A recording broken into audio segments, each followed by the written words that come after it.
Hello everyone, it's Wednesday and you're watching Within the Frame. I'm Kim Bo-kyung. North Korea fired its fifth ICBM of this year on Monday, just several hours after it launched an SRBM on Sunday night. The regime confirmed as much the day after by saying that it test-fired a Hwasong-18 solid-fuel ICBM. The missile launch came as Seoul and Washington decided to complete their nuclear cooperation guidelines by the middle of next year through the second session of the Nuclear Consultative Group meeting. Seoul, Washington, and Tokyo also strengthened ties even more by launching a real-time information sharing system on North Korean missile launches. How did experts see North Korea's recent missile launches, and how did they forecast tensions on the peninsula to develop next year? For this, we have invited Dr. Ko Myung-hyun, a senior fellow from the Asan Institute for Policy Studies, into the studio. Dr. Ko, welcome. Good to be back. And we also have Professor Brian Myers from Dongsa University. Good to have you with us, Professor Myers. Thank you for having me. All right, first question to our Professor Myers. North Korea fired an ICBM on Monday, just hours after it fired a short-range missile on Sunday night. Before we talk about the ICBM, what could be the reason behind two consecutive launches? Well, as you know, North Korea has a habit of launching short-range missiles as a response to American or South Korean statements of a hardline nature. And I think that was the case here, because you had that nuclear consultative group meeting, which you just mentioned, which talked about incorporating nuclear scenarios into exercises. And then you had the USS Missouri docking here in Busan. So I think the short-range missile launch was a kind of a defiant answer to those things. Whereas I assumed that the ICBM launch, the Hwasong-18 launch, had been planned in advance according to the dictates of a longer-term timetable. So the missiles ended up being launched in quite rapid succession, but I wouldn't read too much into that. And, you know, in any case, we can really only speculate about why the North launches at one time and not another. All right, thank you for your explanation, Professor Myers. Now, Dr. Go, now I'd like to ask more about the capability of the solid-fuel ICBM, the Hwasong-18. So as far as I know, this latest ICBM launch was fired at a lofted angle, but if it was fired upright, the U.S. territory would be within its reach, right? No, exactly. So, I mean, we know the capabilities and performance metrics of the Hwasong-18. It's the third time that it's carrying out this launch. It was first tested earlier this year. But then I think what North Koreans are trying to do this time, in fact, they explained the purpose of this launch. They said this is the first launch after the Hwasong-18 has been operationally deployed.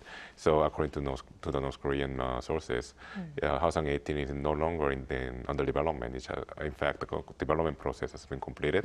Now it's in fact deployed operationally. So they wanted to see the actual capability of Hwasong-18 under an exercise scenario.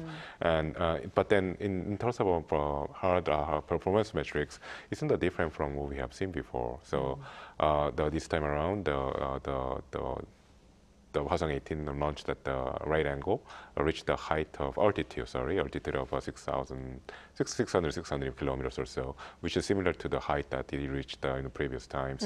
And then it flew over like 1,000 kilometers for a total duration of 4,000 seconds, which is more or less like 70 minutes. So. From these metrics, you can infer that the complete maximum range of Hwasong-18 would be between 13,000 to 15,000 kilometers, which would place the entirety of the continental United States within the range of this particular missile. So in that sense, I think Hwasong-18 is continue. I mean, we think it should continue to be developed, but then the North Koreans are claiming that the development has been completed. But then I think regardless, we know how threatening the weapon system is, especially because it is a Hwasong ICBM with a solid fuel rocket engine, which really shortens the preparatory time for the launch and reduces the window opportunity for the alliance to target the ICBM before it actually goes up in the air. So in that sense, I think the threat profile, regardless of what the North Koreans are claiming, remains the same. All right, I see. Now, like I said before, this ICBM launch came hours after the SRBM launch. And Professor Myers, there are many speculations about this. And some say the missile was actually led by Russia, applying its own new technology for war. What's your view on this? You know, I really think it's it's more reasonable to assume that this was just a North Korean response to the NCG meeting and the USS Missouri coming to Busan, because I don't see why the North Koreans would need to rely on Russia to lead this type of missile launch that they've had little problem carrying out on their own over the past few years. And I don't see why the Russians would want to engage in that particular sort of cooperation either. You know, close relations between Moscow and Pyongyang are a cause of concern from the alliance's standpoint. And Russia seems to be taking Pyongyang's side in the UN Security Council. But just because Putin and Kim are on very good terms does not mean that we must now assume that Russia is involved in every missile the North Koreans launch. I think speculating in that direction without firm evidence carries a danger of raising tensions, and they're high enough already.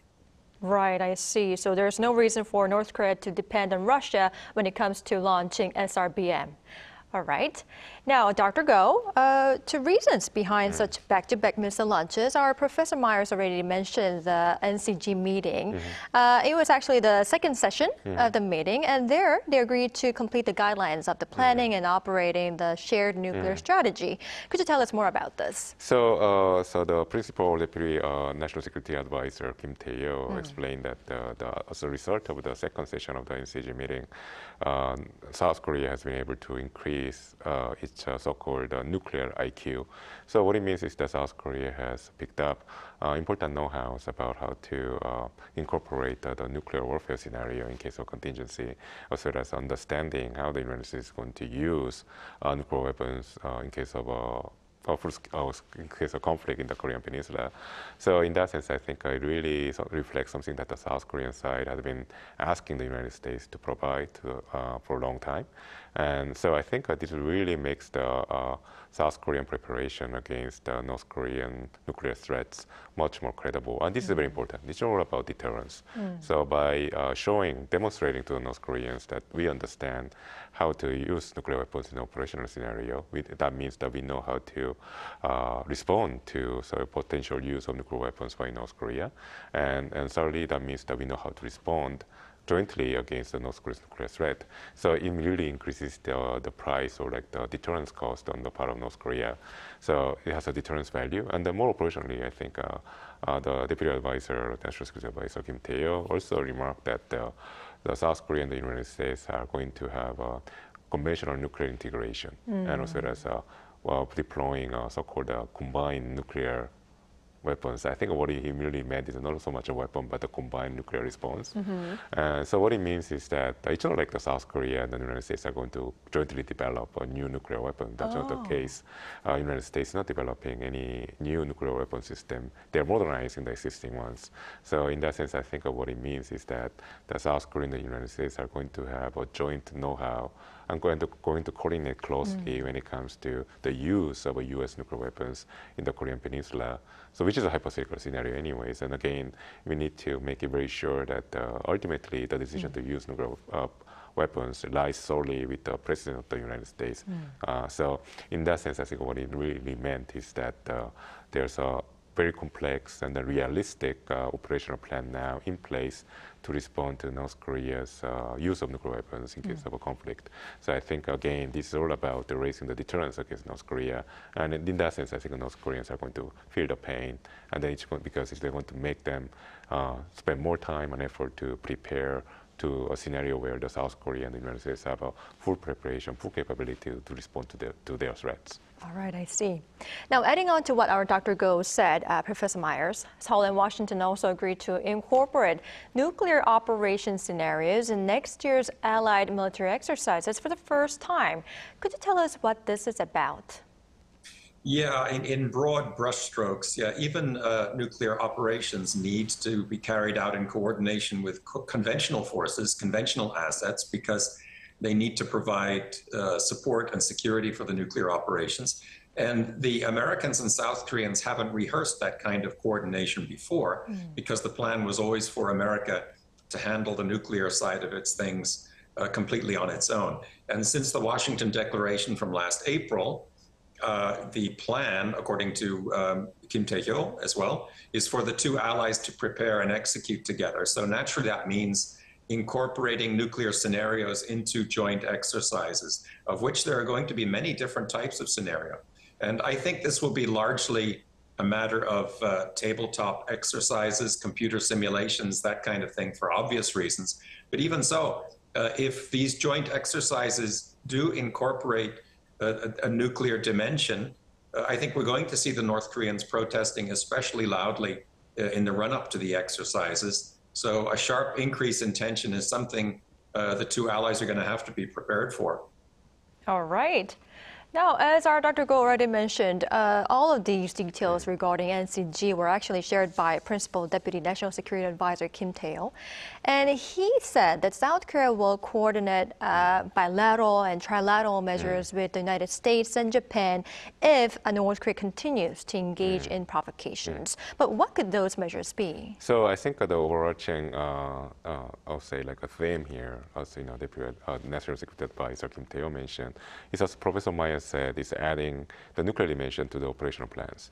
So what we have discussed so far in the context of the nuclear consultative group was to add the nuclear dimension to the joint operational plan between South Korea and the United States. So now let's expand this to other areas and other countries and other actors. So therein comes Japan. So again, the Korean Peninsula Theater is actually pretty small. We're talking about a very small geographic dimension here. But then the North Korea's nuclear capability ranges from short range to all the way to the intercontinental range encompassing the continental United States. So Japan, in fact, would say within the range of a short to medium range ballistic missiles by the North Koreans. So it's only natural for the Japanese to have some sort of understanding, a shared common understanding with South Korea and the United States in case of a contingency with North Korea. Again, we know that the UNCDR, the support framework to support the U.S. and the South Korean forces in case of contingency, is based in Japan. So Japan is an integral part of any operational plan that involves North Korea. So in that sense, it's only natural for this nuclear discussion to include Japan.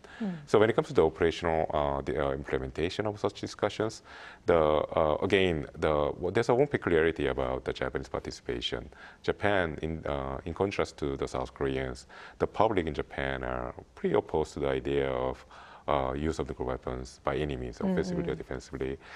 So in that sense, I think the Japanese public are going to be sensitive about all this nuclear topic that's being discussed right now between Seoul and Washington. So I think the government in Japan will probably ask to play up the non-nuclear dimension of the joint operational plan, and that's going to be the missile defense. So we know that the three countries, Japan, Korea, and the United States, have already carried out joint military exercises that involves missile defense, for instance, real-time information sharing, which is required to shut down any incoming projectile coming from North Korea, as well as they had a space-based exercise. So all this implies that the Japanese are going to be in charge of detecting and following any kind of North Korean missile launches, and possibly, I think we're probably, I don't think it's been disclosed, but I'm definitely sure that the three sides are discussing how to shut down possibly the North Korean ICBM if such an ICBM flies over the Japanese sky. So yeah, I think that's probably those are the measures that are going to be discussed in the future. Then quite briefly, Dr. Go, do you see any possibility of Japan being involved in the NCG group as well? I don't think so. Not for NCG per se, because NCG is all about nuclear use, and that's something that the Japanese side is allergic to. But I think the missile defense system is, again, it's a part of the complete deterrence against North Korean threat, and that's something that the Japanese side is very much interested in. So it's only natural for them to discuss this aspect of nuclear deterrence against North Korea. Yeah. All right, I see. Now, Professor Myers, as a matter of fact, the three countries began to operate a system for the real-time sharing of North Korean ballistic missile warning data. Now, how would the three countries be able to deal with North Korea's provocations even more? Yeah, well, sharing information would mean quicker confirmation of a launch and its trajectory. It would perhaps eliminate uncertainty and confusion by providing sort of mutually confirming perspectives on a certain launch, and that could give the allies extra seconds, even minutes, in the case of some allies, to activate defense systems, evacuate civilians, and so on. And when every second counts, that's a significant help. On the other hand, our expectations need to be realistic because, as Dr. Go says, the peninsula is a small theater. Seoul is virtually on the DMZ, and the North Koreans now have solid fuel technology, which will allow them to launch missiles much more quickly than before. So real-time sharing would certainly be a plus, but it's no reason for the allies, and especially the South Koreans, to think that it greatly enhances their security against an ICBM attack. All right, I see your point.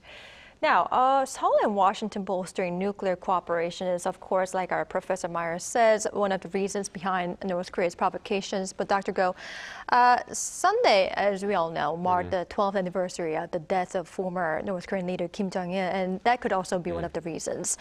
Now, 12 years on from Kim Jong-un taking office, how do you say their styles differ from each other?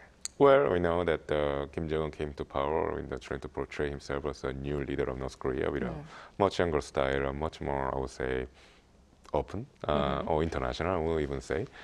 He, in fact, touted that he had grown up outside of North Korea, that he had grown in Europe, and somehow he wanted to transplant some of that fashion into the North Korean society proper. And so that was at least the first 10 years of his reign.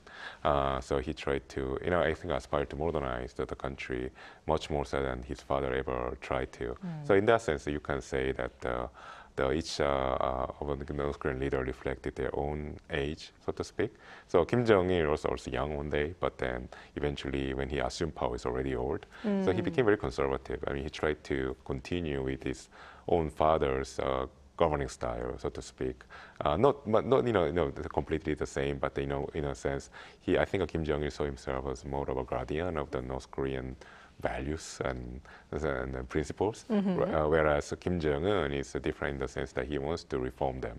At least that was the style or image that he tried to project himself. That's why he tried to portray himself as a leader of the people, and then that's the reason why he's more open and more is being seen more with the public more often, and also he cries in front of cameras. Right. I think these are all like conservative efforts to portray himself as a man of the people, and that was never the case with his own father, Kim Jong-il. Kim Jong-il was known as the more of a hermit kind of a leader, whereas Kim Jong-un is much more open. But I think there's another key difference here. I think Kim Jong-il was more of a strategist than Kim Jong-un was. I think Kim Jong-un is, in a sense, has only one trick up his sleeve, which is the nuclear development.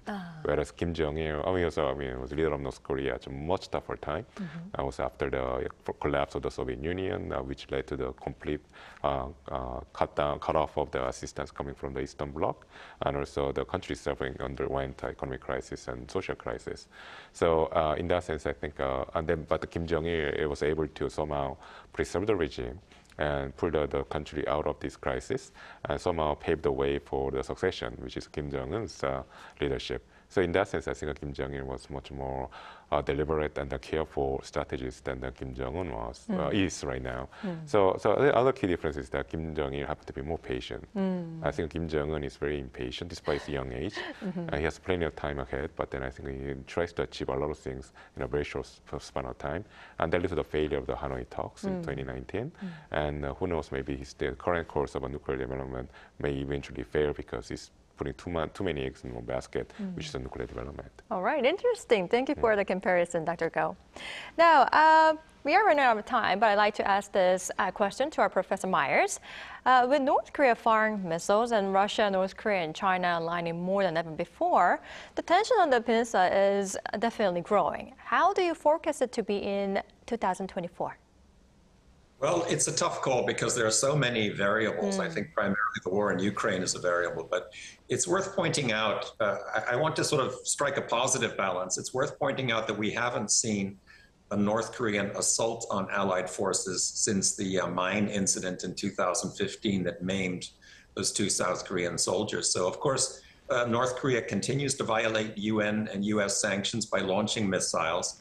But if those launches are provocations, I think they're relatively consistent and predictable provocations. They're almost routine at this point. We've had dozens of such sanctions violations this year. So my point is that while North Korea refuses to obey UN resolutions, the legitimacy of which it refuses to recognize, I think it's otherwise trying to project the appearance of a country that can be trusted with a nuclear capability.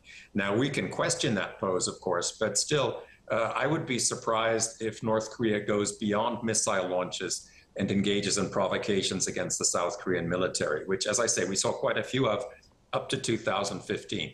So I expect, a steady increase in tension as a result of the nuclear program, but I don't expect any big, deadly provocations.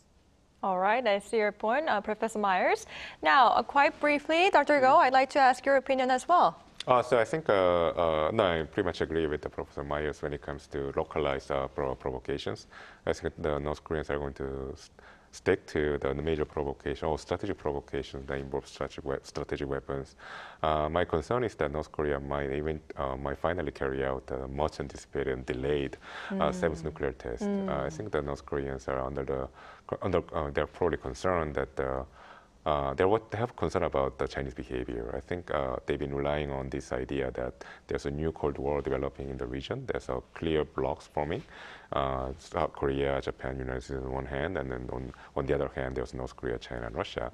But then we see in the recent meeting between Xi Jinping and then U.S. President Joe Biden that in San Francisco in November, there's this tendency on the part of the Chinese government to stabilize the relationship with the United States and also reach out to Korea and Japan. So in that sense, I think it really goes against the North Korean aspiration to be an integral part of this bloc, a new Cold War bloc. And that might tempt the North Koreans to provoke the fault line that exists underneath the geopolitical environment here, which is the fact that China can never abandon North Korea. So maybe North Korea will going to essentially dare the Chinese to abandon them by carrying out a major red line provocation, such as a nuclear test, essentially challenging the North Korea Chinese to say, sanction us if you want to. So I think that's the fear that the concern that I have for next year. All right. Well, thank you for your projection, Dr. Go. Well, unfortunately, this is all the time we have for today's edition. Thank you, Dr. Go, as always. Always my pleasure. And thank you, Professor Myers, for your time and insights as well. We really appreciate it. My pleasure, too. All right. That's all for Within the Frame tonight. We'll be back tomorrow with more in-depth stories. Thank you for watching, and goodbye.